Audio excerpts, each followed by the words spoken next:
Hello anh em, chào mừng hội bạn hiền đã quay lại với kênh Nhất Thế Giới, nơi bóc phốt thế giới bá đạo nhất, đưa thông tin thì chuẩn, nhưng mà cách nói thì hơi mất nết tí. Hả? Hôm nay, chúng ta sẽ đến với một đất nước rất đặc biệt, vì tôi sẽ quẩy tung Cuba 2025, đất nước của salsa, xì gà và drama lịch sử đỉnh cao. Một đất nước cách xa chúng ta nửa vòng trái đất, nhưng lại nghe rất gần gũi với người dân Việt Nam vì một chiến dịch quyên góp tình thương mến thương từ Việt Nam đang làm nóng tình bạn giữa hai nước, đúng kiểu anh em xã hội chủ nghĩa, có phúc cùng hưởng, có họa cùng chiêu. Wow. Nếu nói về quốc gia sống bằng ý chí, Cuba chắc chắn phải đứng top 1 nhất thế giới luôn. Kinh tế thì tụt dốc, hàng hóa thì thiếu, nhưng dân Cuba vẫn nhảy salsa tối ngày, quẩy banh nóc và giữ tinh thần cách mạng hừng hực như mới giải phóng hôm qua. Đây là đất nước mà anh em sẽ thấy mọi thứ đều có thể thiếu, trừ tinh thần cách mạng. Hả? Xe Mỹ đời 1950 vẫn chạy phà phà, nhưng wifi thì chập chờn như tình yêu thời học trò. Đi mua đồ ăn thì phải xếp hàng dài như đi concert Blackpink, nhưng ra đường thì vẫn nghe nhạc, nhảy nhót, sống chill như chưa hề có cơn bão kinh tế nào đi qua. Cuba 2025 là thiên đường lễ hội hay địa ngục kinh tế. Một bên là lễ hội da, salsa, rượu rum quẩy tới sáng.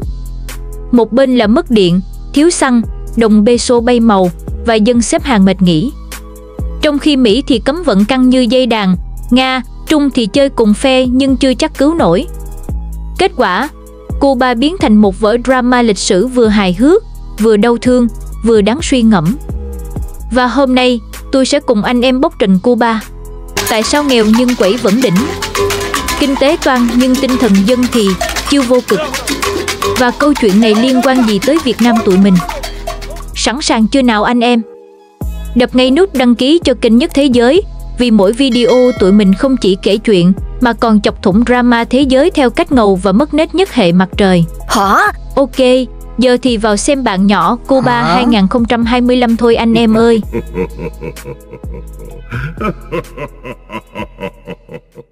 Thiên đường văn hóa, lễ hội quẩy quên trời đất. Xin nhắc lại, anh em nhớ kỹ nha, tôi đang nói tới thiên đường văn hóa, chứ không phải thiên đường xã hội chủ nghĩa đâu nha. Đừng lộn xộn, không lại bảo tôi tuyên truyền là mệt lắm. Rồi giờ hỏi thật nè, anh em muốn nghe tin buồn trước hay tin vui trước? Thôi, để tôi chơi kiểu tích cực, kể phần vui trước, cho anh em phê cái đã. Cuba năm 2025 nghe nghèo thì nghèo chứ, lễ hội thì ngập mặt luôn.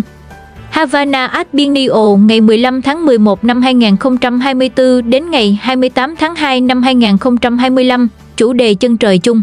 Nghệ sĩ từ khắp nơi trên thế giới kéo về, quẩy nghệ thuật từ đường phố tới bảo tàng. Nhìn xong có khi anh em muốn xách ba lô qua vẽ graffiti luôn. Festival Ya Playa ngày 26 tháng 1 đến ngày 2 tháng 2 năm 2025, Ya Cuba hòa quyện salsa nghe một phát là chỉ muốn vứt hết deadline, bay sang Havana nhảy tới sáng.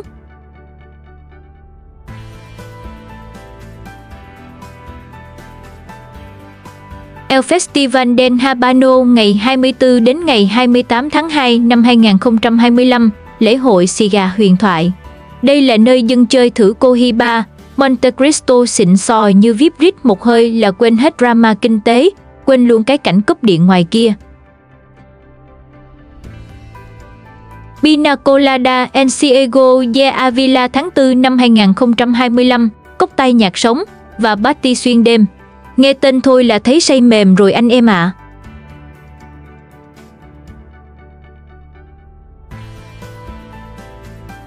La Fiesta del Caribe ngày 30 tháng 6 đến ngày 6 tháng 7 năm 2025, diễu hành Caribe ở Santiago de Cuba, rực rỡ đến mức coi livestream thôi cũng thấy mệt vì người ta quẩy quá sung.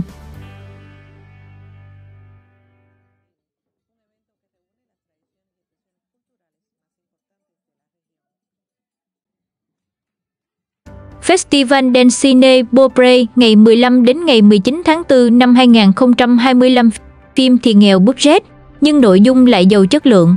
Mấy phim độc lập kiểu này coi xong là vỗ đùi đen đét, hay, sao hay thế mà không chiếu Netflix. Festival International de Ballet de La Habana ngày 25 tháng 10 đến ngày 1 tháng 11 năm 2025, múa ballet đỉnh cao, di sản của huyền thoại Alicia Alonso. Nghèo điện, nghèo xăng, nhưng ba lê thì không nghèo, anh em.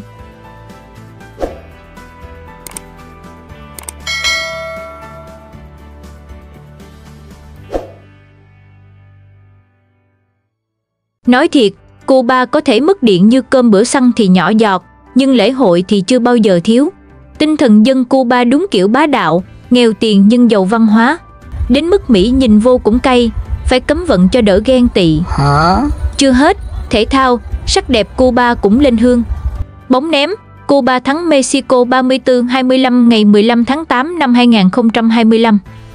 Lina Lucis đăng quang Miss Universe Cuba sắc đẹp cháy bỏng, chứng minh Cuba không chỉ có xì gà mà còn xịn cả về nhan sắc. Nghèo sao nổi khi thể thao, sắc đẹp đều đỉnh thế này. Thấy chưa, anh em, Cuba dạy ta một chân lý.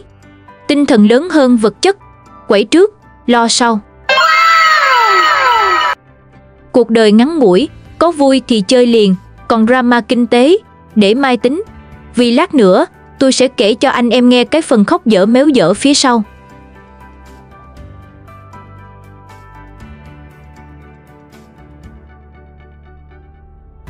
Địa ngục kinh tế, khủng hoảng toan từ A đến Z.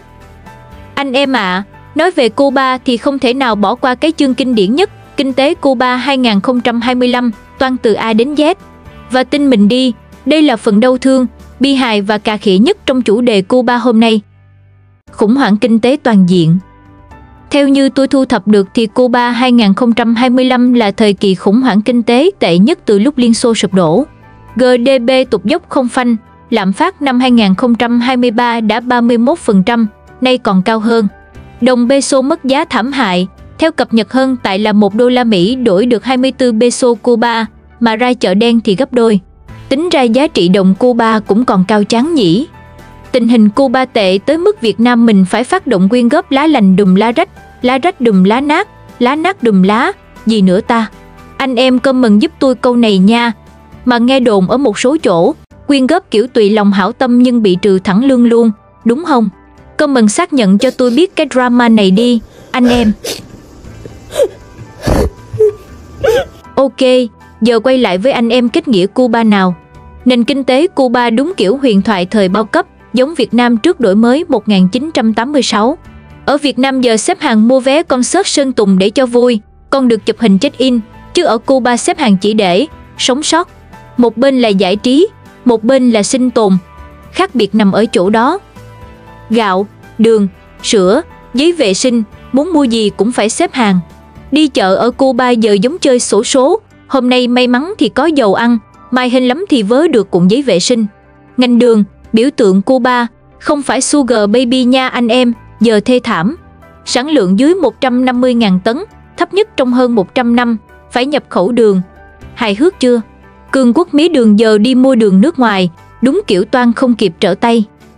Du lịch, vốn là cứu tinh, thì sụp đổ sau Covid-19.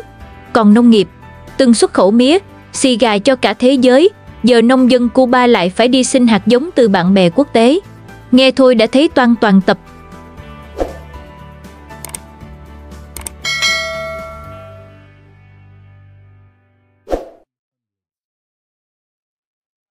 Khủng hoảng năng lượng và thiếu hàng hóa. Cái đau nhất chính là năng lượng. Cuba thiếu xăng, thiếu dầu, thiếu điện. Xe cổ Mỹ chạy đầy đường không phải vì phong cách vintage đâu, mà vì không có tiền mua xe mới. Đồng minh Venezuela cũng toan nên không cung cấp đủ dầu, khiến Cuba mất điện liên miên. Tháng 10 năm 2024, cả nước tối om vì hỏng nhà máy Antonio Guterres, thực phẩm, thuốc men hỏng hết, nước cũng ngừng bơm vì bơm chạy bằng điện. Ở Việt Nam, mất điện 2 tiếng là Facebook nổ tung, dân mạng chửi ầm ầm, réo EVN lên top trend. Ở Cuba, mất điện 2 ngày thì thôi kệ, chấp nhận như thời bao cấp, coi như tập yoga trong bóng tối, ngồi thiền cho tâm thanh tịnh vậy. Cửa hàng thì trống rỗng, sữa cho trẻ em không có, thuốc cho người già lại càng hiếm. Có người phải kiếm ăn từ rác, còn trẻ em thì chịu thiệt nhất. Không lạ gì khi Cuba đang trải qua làn sóng di cư lớn nhất thế kỷ, dân số tụt còn 9,7 triệu, giảm mạnh vì ai cũng muốn vượt biên tìm đời sống tốt hơn. Đó ghê chưa? Mỹ cấm vận Cuba vì nhân quyền, nhưng Cuba vẫn xuất khẩu bác sĩ, y tá cứu người khắp thế giới. Mỹ ghen tị kiểu gì mà chơi cấm vận ác thế? Biện pháp cải cách nửa mùa. Chính phủ có thử cải cách cho phép doanh nghiệp nhỏ và vừa hoạt động để thúc đẩy kinh tế. Khu vực tư nhân lần đầu vượt khu vực nhà nước về đóng góp GDP. Nghe thì oách, nhưng thực tế lại là nửa mùa, thả dây cho nới lỏng một chút việc giao thương nhưng vẫn giữ chặt kiểm soát. Thử cải cách tiền tệ để hút ngoại tệ, nhưng lạm phát tăng vèo vèo, dẫn đến tình trạng chợ đen nở rộ.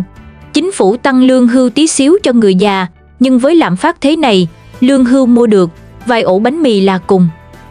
Anh em biết không, ở Cuba muốn đổi đô la Mỹ là cả một nghệ thuật. Chính phủ có tỷ giá chính thức, nhưng ra chợ đen thì gấp đôi. Thế nên dân Cuba có một nghề tay trái rất thịnh hành, trader bất đắc dĩ. Không cần học Forex, không cần biểu đồ nến, chỉ cần biết chỗ nào bán đô rẻ, chỗ nào bán đô đắt, thế là thành chuyên gia tài chính. Đời sống người dân, game sinh tồn. Người già sống nhờ lương hưu ít ỏi, người trẻ thì chỉ mơ trốn sang Mỹ, Mexico hoặc bất kỳ đâu miễn thoát Cuba. Hơn 2,5 triệu người đã rời đi từ năm 2022. Nói không ngoa, dân Cuba chính là MacGyver phiên bản đời thực. Ở họ, sáng tạo không phải vì đam mê, mà vì nếu không sáng tạo thì chết đói. Cho họ một cái xe máy cà tàng, họ sẽ biến thành xe lam chở được 10 người. Cho họ một cái quạt hỏng, họ sẽ chế thành máy xay sinh tố. Ở Cuba, sáng tạo không phải lựa chọn, mà là cách để tồn tại. Dân Cuba vẫn chill, vẫn sáng tạo, vẫn sống sót qua ngày như chơi game sinh tồn. Nhiệm vụ, sống qua ngày. Thách thức, thiếu điện, thiếu đồ ăn, thiếu tiền. Và phần thưởng, nếu sống sót được, thì bạn sẽ có được một tinh thần thép và kỹ năng DIY đỉnh cao. Nhưng câu hỏi lớn là, trong cái vòng luẩn quẩn này, liệu Cuba có tìm được lối thoát, hay mãi mãi sống trong cảnh nghèo nhưng tự hào? Cái này, để phần cuối anh em cùng mình bàn tiếp nhé. Việt Nam mình đang quyên góp giúp Cuba, đúng tinh thần lá rách đùm lá nát. Nhưng để vượt drama, chính người dân Cuba cần cải cách mạnh hơn, và Mỹ cũng nên bớt cấm vận đi. Để phần cuối, anh em cùng mình bàn tiếp nhé.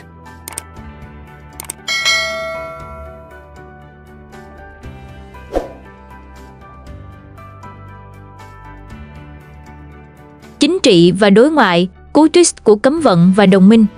Giờ đến phần drama chính trị nhé anh em. Nói về Cuba mà bỏ qua chính trị thì khác gì ăn phở, mà quên gọi thịt bò. Chính trị ở đây phải gọi là độc bản vô nhị, không có chuyện đa đảng, lưỡng đảng. Ở Cuba chỉ có một màu đỏ rực, và nó tồn tại suốt từ đầu đến giờ, nhưng drama không chỉ trong nước, mà còn cả mối tình ngược gió với Mỹ và tình anh em đồng chí với Nga, Trung, Việt Nam. Sẵn sàng chưa? Cùng tôi bóc phốt nào. Chính trị nội bộ, một màu nguyên bản đỏ rực. Cuba vận hành dưới hệ thống đảng Cộng sản duy nhất, nắm quyền tuyệt đối. Sau huyền thoại Fidel Castro, em trai Raúl lên, rồi giờ là Tổng thống Miguel Díaz-Canel cầm trịch. Nghe thì có vẻ chuyển giao thế hệ, nhưng thực chất thì cái ghế vẫn nguyên, chỉ đổi người ngồi. Nhưng áp lực từ dân thì tăng như lạm phát, mất điện, thiếu hàng, lạm phát, thậm chí người dân bắt đầu xuống đường biểu tình nhỏ lẻ, kiểu Libertad, tự do. Như hồi tháng 7 năm 2021, drama lớn nhất 60 năm. Chính phủ thì có chiêu quen thuộc, trấn an, kiểm soát, dập tắt thông tin. Cái gọi là cải cách chính trị thì giống như sơn lại tường cũ, màu sơn mới, nhưng viên gạch vẫn cũ, rạn nứt chỗ nào thì vẫn thế thôi. Ở Việt Nam mình ít ra vẫn có bầu cử quốc hội, ứng cử viên độc lập, còn ở Cuba thì khỏi, ứng cử viên toàn người nhà. Đi bầu mà biết kết quả trước 100% thì cũng tiết kiệm thời gian phết, khỏi phải thức đêm đếm phiếu chi cho mệt. Tóm lại, ở Cuba có thể mất điện, mất nước, nhưng tuyệt đối không được mất lòng tin vào đảng.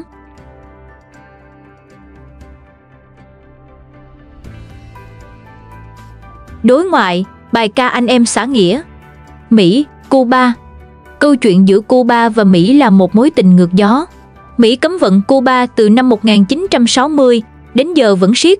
Dưới Trump thì chặt, Biden có nới chút nhưng vẫn kìm, gây ra thiệt hại hàng chục tỷ USD mỗi năm. Tháng 8 năm 2025, Mỹ còn chơi lớn, trừng phạt cả Tổng thống Díaz-Canel vì vi phạm nhân quyền liên quan chương trình y tế Cuba ở Brazil và công ty quân đội Cuba. Nghịch lý, Chính phủ Cuba ngày nào cũng chửi Mỹ là đế quốc xấu xa, nhưng dân Cuba thì ngày nào cũng tìm cách bơi sang Florida kiếm giấc mơ Mỹ. Hơn 2,5 triệu người đã di cư từ năm 2022. Cuba với Mỹ đúng kiểu ghét nhau nhưng không thể rời xa.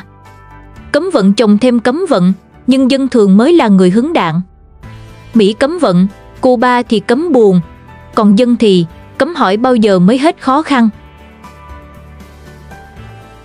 Đồng minh. Để chống chọi, Cuba tìm anh em đồng chí. Nga, tàu chiến, tàu ngầm cập cảng Havana, tháng 8 năm 2025, phô trương sức mạnh nhưng không đe dọa, hỗ trợ nhiên liệu, flex cơ bắp kiểu đừng hòng bắt nạt tôi. Nga hỗ trợ xăng dầu, giúp Cuba bớt toan vì mất điện.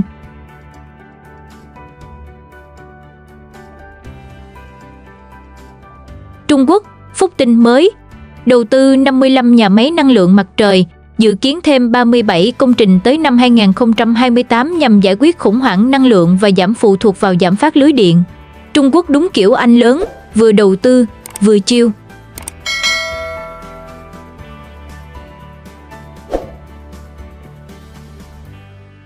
Mỹ Latin, quan hệ với Venezuela, Bolivia để bớt phụ thuộc.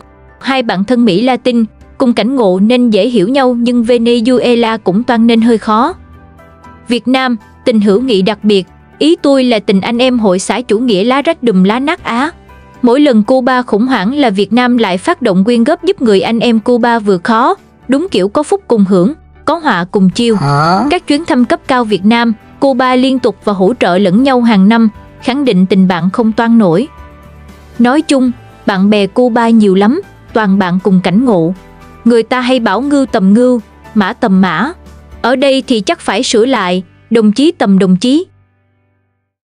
Sức ép từ trong nước, dân bất mãn, chính phủ tắt wifi. Người dân ngày càng bất mãn vì kinh tế khủng hoảng, lương không đủ sống. Người dân chịu đựng cắt điện kéo dài, lạm phát phi mã đến 77% vào năm 2021, khủng hoảng y tế và thực phẩm khiến họ vô cùng căm phẫn và không ngại lên tiếng. Tháng 7 năm 2025, có tới 845 cuộc biểu tình, trong đó có 209 lần đối đầu trực tiếp với lực lượng chính quyền. Hồi tháng 7 năm 2021, dân xuống đường hô Libertad, tự do, cuộc biểu tình lớn nhất trong 60 năm. Chính phủ thì đối phó thế nào? Họ đáp lại kiểu quen thuộc, bắt giữ, kiểm soát truyền thông, tắt mạng Internet. Logic kiểu không wifi, không drama. Anh em nhớ vụ Facebook Việt Nam lắc vài tiếng không? Dân mình kêu trời kêu đất, chửi sập server. Còn ở Cuba, chính phủ tắt Internet cả tuần để dập biểu tình, thì dân kiểu, kệ, tập viết thư tay. Theo bản báo cáo của Freedom House, Cuba là một trong những quốc gia kiểm soát truyền thông nghiêm ngặt nhất thế giới. Nhà nước quản lý toàn bộ phương tiện truyền thông, cấm các báo tư nhân hoạt động hợp pháp. Người làm báo độc lập thường bị sách nhiễu, bắt giam và bị ràng buộc bởi các điều luật hình sự mơ hồ. Nhiều nhà hoạt động và nhà báo nổi bật vẫn bị giam giữ hoặc có nguy cơ bị trừng trị nặng do phát ngôn phê phán chính quyền. Hơn 1.100 tù nhân chính trị bị giam, lòng tin vào chế độ lung lay như Wi-Fi Cuba. Hình ảnh quốc tế. Trên trường quốc tế, Cuba vẫn được nhiều nước mến vì kiên cường chống Mỹ và vì xuất khẩu bác sĩ. Cả thế giới nể Cuba ở khoản y tế. Họ gửi bác sĩ đi khắp thế giới, coi như ngoại giao áo trắng. Nhưng nghịch lý vẫn còn, hình ảnh này không thể che nổi cảnh thực tế. Bác sĩ Cuba giỏi, cứu người khắp năm châu. Nhưng dân trong nước thì thiếu thuốc, thiếu trang thiết bị. Họ phải xếp hàng cả ngày để mua thuốc cảm cúm. Nói giống kiểu trong nhà hết gạo, mà vẫn khoe đi nấu cơm từ thiện cho hàng xóm. Oách thì oách, nhưng khổ thì vẫn khổ. Vậy nên, chính trị Cuba giống như một vở kịch dài tập, nhân vật chính vẫn vậy, kịch bản cũ kỹ, chỉ đổi diễn viên thôi. Nhưng mà dân thì lại ngày càng mệt mỏi, vì xem mãi một kịch bản mà không thấy đoạn happy ending. Trên trường quốc tế, Cuba vẫn đóng vai kẻ chống Mỹ kiên cường, nhưng ở nhà thì dân ngày càng tìm cách chạy khỏi sân khấu. Và câu hỏi đặt ra, liệu kịch này sẽ còn diễn đến bao giờ? Vậy đó anh em ạ, sau gần nửa tiếng bay vòng quanh Cuba, chắc ai cũng nhận ra đây đúng là một đất nước nhiều mâu thuẫn nhất thế giới. Nhưng tinh thần Cuba vẫn bá đạo, nghèo tiền, nhưng giàu ý chí. Việt Nam mình đang giúp Cuba qua chiến dịch lá rách đùm lá nát, đúng kiểu anh em không bỏ nhau lúc hoạn nạn. Trên giấy tờ thì Cuba là thiên đường xã hội chủ nghĩa, nhưng thực tế thì dân phải xếp hàng nửa ngày để mua được hộp sữa. Đọc lên thì hào hùng, nhưng sống trong đó thì đúng kiểu cười ra nước mắt. Tóm gọn lại cho nhanh. Kinh tế, khủng hoảng chồng khủng hoảng, lạm phát cao, thiếu từ xăng, điện, thuốc cho đến cả giấy vệ sinh. Xã hội, niềm tin thì bay màu, dân thì di cư ồ ạt, biểu tình ngày càng nhiều.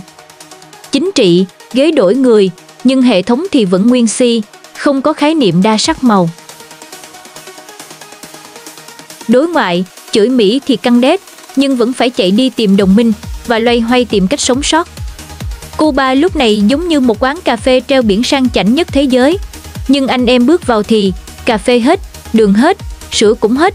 Chỉ còn anh chủ quán đứng hiên ngang nói: anh em yên tâm, tương lai sẽ tươi sáng. Nghe vừa thương vừa muốn đập bàn. Cuba chính là minh chứng sống cho câu: hệ thống mà không chịu thay đổi thì sớm muộn gì dân cũng sẽ thay đổi bằng cách bỏ đi. Bởi vì cuối cùng, dân đâu cần lý tưởng gì to tát đâu. Họ chỉ cần điện sáng, cơm no, thuốc đủ và một chút tự do.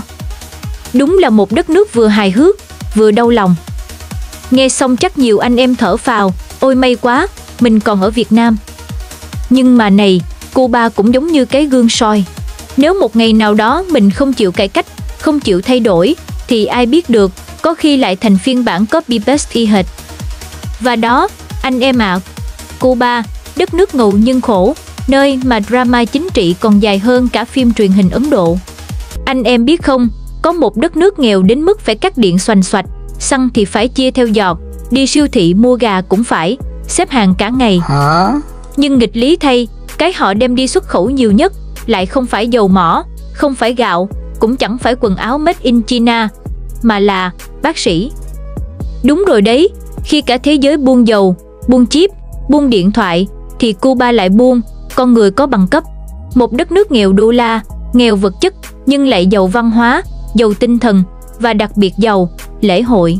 Người Cuba có hẳn triết lý sống, quẩy trước, khổ tính sau. Nghe buồn cười thế thôi, nhưng mà nói thật, Cuba chính là quốc gia nghịch lý nhất thế giới. Và cái nghịch lý đỉnh cao hơn nữa, họ bị Mỹ cấm vận suốt hơn 60 năm trời, nghèo nàn vì bị khóa kinh tế, nhưng lại đi khắp thế giới để cứu người, cứu cả những nước mà Mỹ từng gọi là bạn thân thiết luôn á. Và đến tận năm 2025 này, thay vì nới lỏng, lệnh cấm vận còn bị siết chặt hơn dưới thời ông Trump nhiệm kỳ 2. Thế mới cay chứ, một đất nước nhỏ xíu, nghèo rớt mùng tơi, mà lại khiến siêu cường số một thế giới phải dành cả nửa thế kỷ để ghét bỏ liên tục. Tại sao lại có nghịch lý lạ lùng như vậy? Ok, anh em ngồi xuống, nhấn nút đăng ký ngay kênh Nhất Thế Giới và cùng nhau đào sâu một trong những câu chuyện chính trị kỳ quặc nhưng cũng nhân văn bậc nhất trong lịch sử nhân loại này nhé. Mỹ cấm vận Cuba bắt nguồn từ đâu?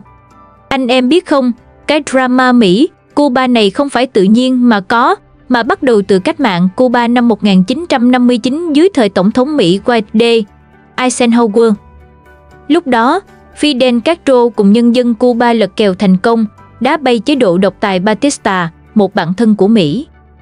Trước đó, Cuba gần như là sân sau của Mỹ, chỗ để các ông nhà giàu đi nghỉ dưỡng, mafia rửa tiền, và doanh nghiệp Mỹ thì kiểm soát từ mía đường đến ngân hàng.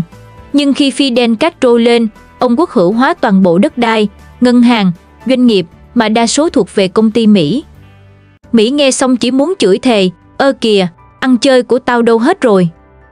Và từ đây bắt đầu chuỗi cà khịa lịch sử bằng cấm vận.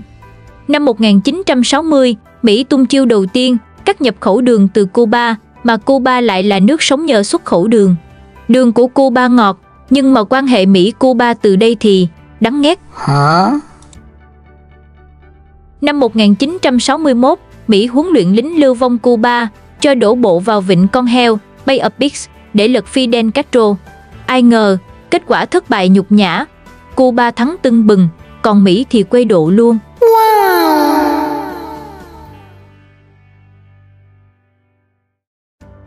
Đến năm 1962, Mỹ tức quá, ban lệnh cấm vận toàn diện. Không chỉ không giao thương, mà còn chặn Cuba mua bán với các công ty có dính dáng đến Mỹ. Mà khoan, chuyện chưa dừng ở đó, Cùng năm 1962 luôn, xảy ra khủng hoảng tên lửa Cuba, Liên Xô đem tên lửa hạt nhân đặt ngay Cuba, dí thẳng vào mặt Mỹ. Thế là Mỹ hoảng, hai bên suýt bấm nút chiến tranh hạt nhân. Từ đó, Mỹ càng căm Cuba tới tận xương tủy. Sau cú này, Mỹ coi Cuba như cái gai trong mắt.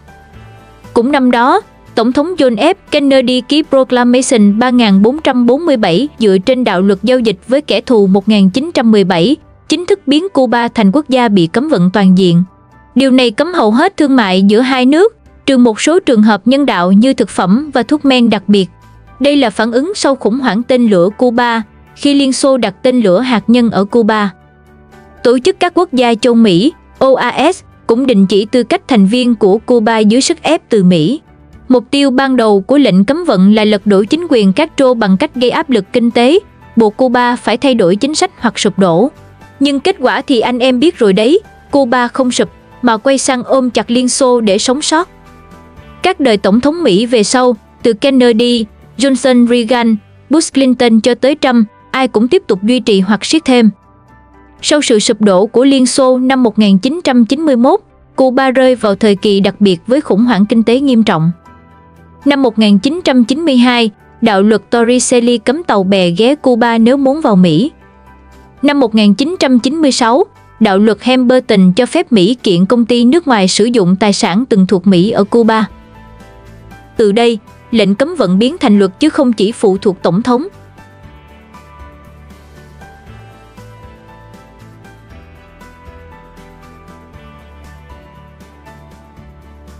Có lúc dưới thời Obama, từ năm 2014 đến 2016, tưởng đâu hòa giải, khi quan hệ được bình thường hóa, mở lại đại sứ quán, dân Cuba bắt đầu được xài iPhone. Starbucks rục rịch tính vô Havana, nhưng Trump, năm 2017, lên một cái là lại siết gắt, thậm chí năm 2021, Trump liệt Cuba vào danh sách tài trợ khủng bố. Đến năm 2025, dưới thời Trump thứ hai, lệnh cấm vận được tăng cường qua NSBM5, thêm nhiều khách sạn và thực thể Cuba vào danh sách hạn chế và đảo ngược các nới lỏng của Biden như hỗ trợ doanh nghiệp tư nhân. Đến tháng 7 năm 2025, dưới ảnh hưởng của chính sách mới, có thể liên quan đến Trump hoặc các thay đổi chính trị, Mỹ còn ký bản ghi nhớ an ninh quốc gia, mở rộng trừng phạt, tăng rủi ro trừng phạt thứ cấp đối với tàu bè và cảng Cuba. Tổng thiệt hại ra sao? Liên Hợp Quốc ước tính Cuba mất hơn 130 tỷ USD, mỗi năm thất thoát 4 đến 5 tỷ USD vì không thể giao thương tự do. Tóm lại, cấm vận Cuba không phải vì Cuba nghèo hay không dân chủ, mà chủ yếu vì Cuba dám đá Mỹ ra khỏi sân sau, dám chơi với Liên Xô, dựng cả căn cứ tên lửa dí vô mặt Mỹ. Và quan trọng nhất, Cuba là một cái gai chính trị, một nước nhỏ xíu nhưng lại đứng ngang hàng cà khịa với siêu cường số 1 thế giới. Nghịch lý là Mỹ cấm vận để làm Cuba nghèo đi, hy vọng dân nổi loạn lật đổ Fidel Castro. Nhưng sau hơn 60 năm, dân Cuba vẫn nghèo thật, vẫn khổ thật, nhưng chế độ thì vẫn sống khỏe, lại còn thành huyền thoại chống Mỹ. Lệnh cấm vận không đạt được mục tiêu chính trị ban đầu nhưng đã gây thiệt hại kinh tế khổng lồ cho Cuba, trong khi chi phí cho Mỹ tương đối thấp. Người Mỹ có thể làm Coca-Cola, McDonald's, Netflix phủ khắp thế giới. Nhưng duy nhất có một nơi trên trái đất không có McDonald's, không có Coca, đó chính là Cuba.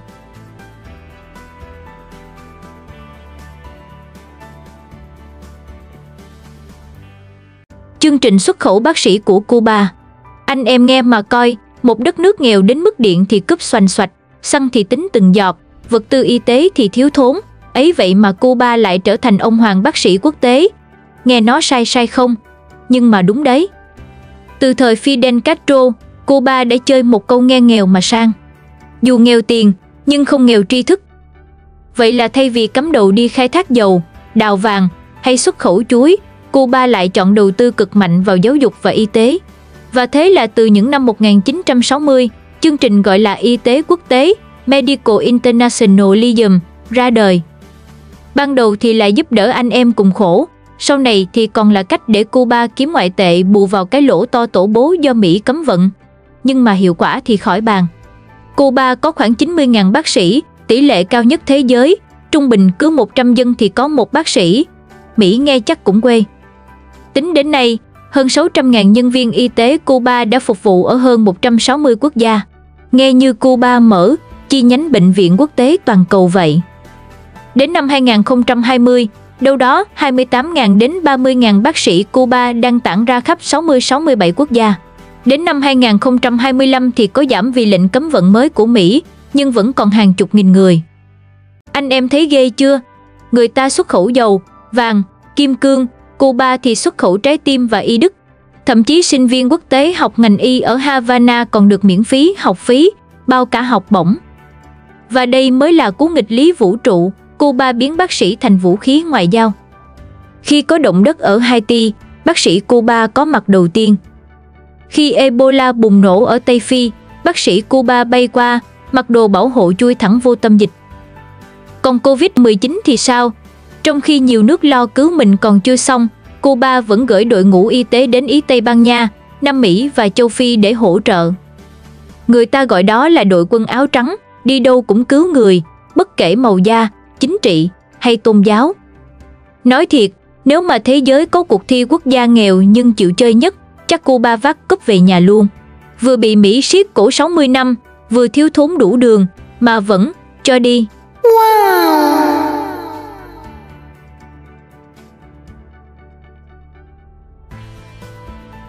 Nghịch lý, tại sao cứu người nhưng vẫn bị cấm vận? Rồi, nghe nghịch lý đây nè anh em. Cuba xuất khẩu bác sĩ đi khắp thế giới cứu người như siêu nhân mặc áo blue trắng. Nhưng chính cái siêu năng lực này lại là nguồn kiếm ngoại tệ lớn nhất của họ.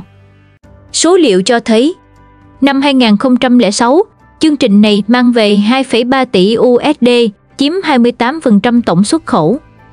Năm 2018, tăng lên 6,4 tỷ USD.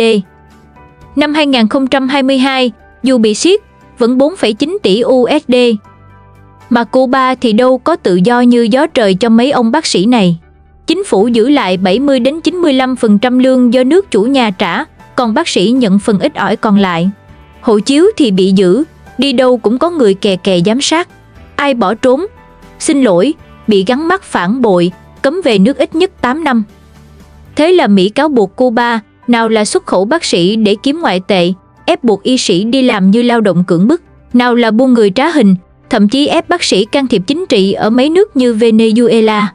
Human Rights Watch, New York Times cũng từng phơi bày một loạt vụ lùm xùm. Hậu quả là sao? Mỹ không những không công nhận, mà còn siết cấm vận nặng hơn. Mua thuốc, mua thiết bị y tế của Cuba giờ khó như đi xin visa Mỹ vậy. Năm 2025, Mỹ thậm chí trừng phạt quan chức ở Brazil, Trung Mỹ, rồi điều tra qua OAS, hạn chế visa với cả những quốc gia dám hợp tác với Cuba. Trong khi đó, Cuba cãi cực gắt, đây là nhân đạo chứ không phải buôn người. Họ khẳng định chương trình tự nguyện giúp hàng triệu người sống sót, còn Mỹ thì chỉ đang lấy cớ chính trị để bóp nghẹt Cuba thêm thôi. Liên Hợp Quốc năm 2023 cũng từng ghi nhận có vấn đề thật, nhưng không thể coi là cưỡng bức. Vấn đề là, ngay trong đại dịch Covid, bác sĩ Cuba vẫn bay qua Ý, châu Phi, Nam Mỹ cứu người. Nhưng ở quê nhà, dân Cuba xếp hàng dài cả ngày chỉ để mua aspirin hay kháng sinh. Bệnh viện thiếu máy móc, thuốc men, chỉ có 30% thuốc thiết yếu là sẵn có. Một nghịch lý cay đắng, cứu thế giới, nhưng không đủ thuốc để cứu chính dân mình. Và đó, anh em thấy chưa? Một đất nước nghèo nàn, bị cấm vận hơn 60 năm, vật chất thiếu thốn, nhưng vẫn trở thành bác sĩ của thế giới. Trong khi mấy ông nước giàu thì lo tranh giành vaccine, khóa kho thuốc cho riêng mình. Cuba đã dạy cả thế giới một bài học, tinh thần nhân đạo đôi khi mạnh hơn chính trị và kinh tế. Nhưng cũng không tránh khỏi nghịch lý, cứu thiên hạ thì được tung hô, còn dân nhà thì vẫn xếp hàng mua thuốc giảm đau. Anh em nghĩ sao? Đây là tinh thần nhân đạo thật sự, hay là một phi vụ chính trị trá hình? Bình luận bên dưới cho tôi biết nhé, tôi hóng lắm luôn á. Cuba không bao giờ một mình, bạn bè quốc tế đứng cạnh. Người ta thường nói, trong hoạn nạn mới biết ai thực sự là bạn, và Cuba chính là minh chứng sống. Bị Mỹ cấm vận hơn 60 năm, tưởng đâu sẽ bị cô lập, bị bóp nghẹt, nhưng không. Cuba chưa bao giờ một mình, Cuba không cô lập. Họ có những người bạn lớn, từ Nga, Trung Quốc, Việt Nam, cho đến cả Mỹ Latin và châu Phi, những nơi mà Cuba từng chìa tay giúp đỡ.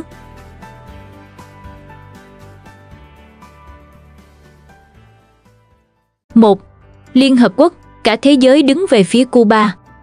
Năm nào cũng vậy, tại Đại hội đồng Liên Hợp Quốc, gần như toàn bộ thế giới bỏ phiếu phản đối lệnh cấm vận của Mỹ với Cuba.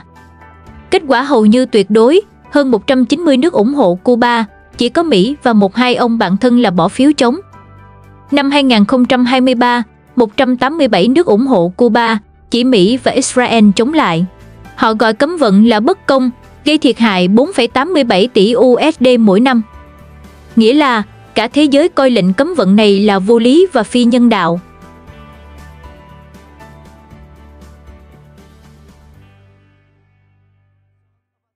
Hai, Nga, người anh em cũ trở lại. Sau khi Liên Xô sụp đổ, Cuba từng chao đảo, quan hệ có lúc chững lại, nhưng gần đây, Nga quay lại giúp Cuba, mang theo dầu mỏ, lúa mì, viện trợ y tế. Năm 2023, Nga còn ký hợp tác lớn với Cuba để chia lửa cấm vận Mỹ. Cùng năm, Nga cung cấp dầu mỏ, viện trợ quân sự và xóa nợ 38 tỷ USD. Họ ký thêm nhiều hợp tác lớn, từ năng lượng đến quân sự. Thậm chí, mở lại tuyến bay Moscow, Havana để du khách Nga đến thẳng Cuba, bất chấp trừng phạt.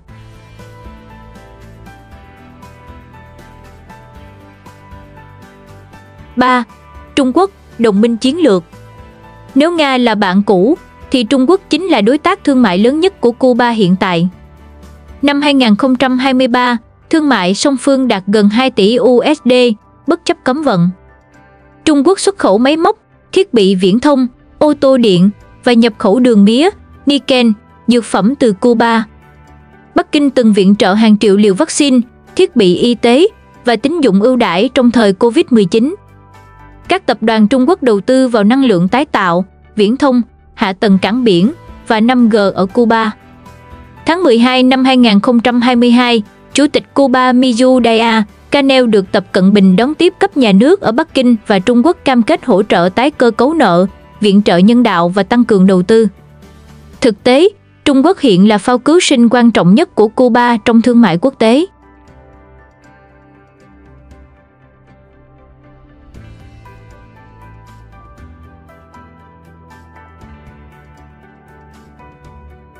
Bốn, Việt Nam, người bạn huyền thoại. Nhưng nhắc đến bạn bè của Cuba, không thể thiếu Việt Nam. Năm 1973, giữa khói lửa chiến tranh, Fidel Castro là nguyên thủ nước ngoài đầu tiên đặt chân đến vùng giải phóng miền Nam Việt Nam khi chiến tranh chưa kết thúc. Ông đã nói câu để đời: vì Việt Nam, Cuba sẵn sàng hiến dâng cả máu của mình. Trong những năm tháng khó khăn, Cuba gửi gạo thuốc men và đào tạo hàng trăm sinh viên Việt Nam. Ngược lại, khi Cuba thiếu lương thực, Việt Nam gửi gạo. Khi thế giới khốn đốn vì Covid-19, Cuba gửi bác sĩ và vaccine sang hỗ trợ Việt Nam.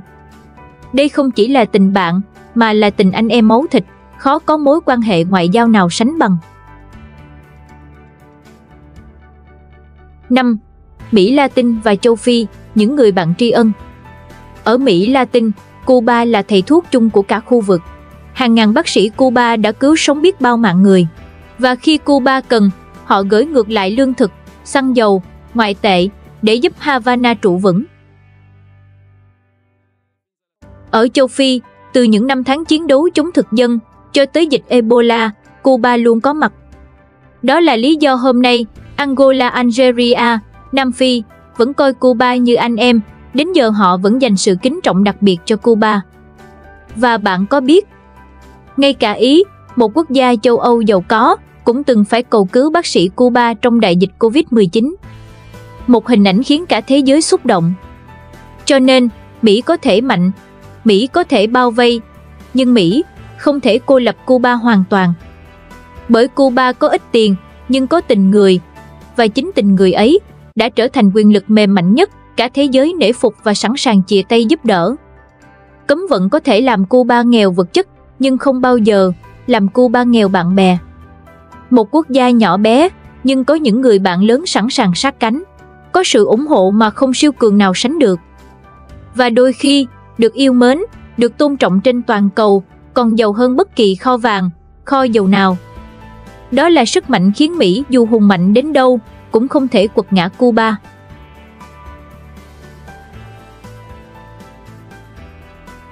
Bài học cho Việt Nam từ câu chuyện Cuba. Có người sẽ hỏi, ủa, Cuba xa tận trời Tây, liên quan gì đến Việt Nam mà phải học? Nghe thì có vẻ xa, nhưng nếu nhìn kỹ, sẽ thấy nhiều thứ đáng để suy ngẫm. 1. Tinh thần và niềm tin quan trọng hơn vật chất. Cuba nghèo điện, nghèo xăng, nghèo đô la, nhưng tuyệt nhiên không bao giờ nghèo tinh thần. Chính sự lạc quan, văn hóa quẩy trước lo sau để giúp họ tồn tại qua 60 năm cấm vận. Bài học cho Việt Nam, dù khó khăn cỡ nào, chính tinh thần dân tộc, niềm tin và sự lạc quan mới là lá chắn thép đưa chúng ta đi qua chiến tranh, thiên tai hay đại dịch. 2. Quyền lực mềm đôi khi mạnh hơn cả súng đạn. Cuba không có bom hạt nhân, không có GDP khổng lồ, nhưng họ có đội quân áo trắng, bác sĩ. Đội quân áo trắng đi khắp hành tinh, cứu người không phân biệt màu da hay chính trị. Bằng việc cứu người, Cuba xây dựng hình ảnh quốc gia nhân đạo, được toàn cầu kính nể. Việt Nam hoàn toàn có thể học cách này, xuất khẩu trí tuệ, giáo dục, văn hóa, đôi khi còn đáng giá hơn cả xuất khẩu dầu, thép hay gạo. 3. Bạn bè quốc tế là tài sản vô giá. Nếu Cuba chỉ đứng một mình, có lẽ Cuba đã gục ngã từ lâu. Nhưng nhờ có bạn bè, họ vẫn trụ vững suốt 60 năm. Việt Nam cũng từng vậy, có sự ủng hộ quốc tế trong kháng chiến, và giờ cũng cần mở rộng bạn bè để bảo vệ lợi ích quốc gia. Bài học, ngoại giao nhân văn chính là sức mạnh sống còn. 4. Không quốc gia nào là cường quốc cô đơn mãi mãi. Mỹ mạnh thật đấy, dù mạnh cỡ nào, nhưng lệnh cấm vận lại bị gần như cả thế giới phản đối. Sức mạnh tuyệt đối không nằm ở bắt người ta sợ, mà ở khiến người ta tôn trọng. Việt Nam trong hành trình phát triển cũng phải chọn, muốn người ta sợ mình, hay muốn người ta tôn trọng mình. Cuba dạy ta một chân lý: một quốc gia có thể nghèo tài nguyên, nhưng nếu giàu tình người, giàu văn hóa và giàu bạn bè quốc tế, thì sẽ không bao giờ bị đánh gục. Biết đâu, đó cũng là con đường để Việt Nam vươn lên, không chỉ bằng kinh tế, mà còn bằng trái tim và trí tuệ.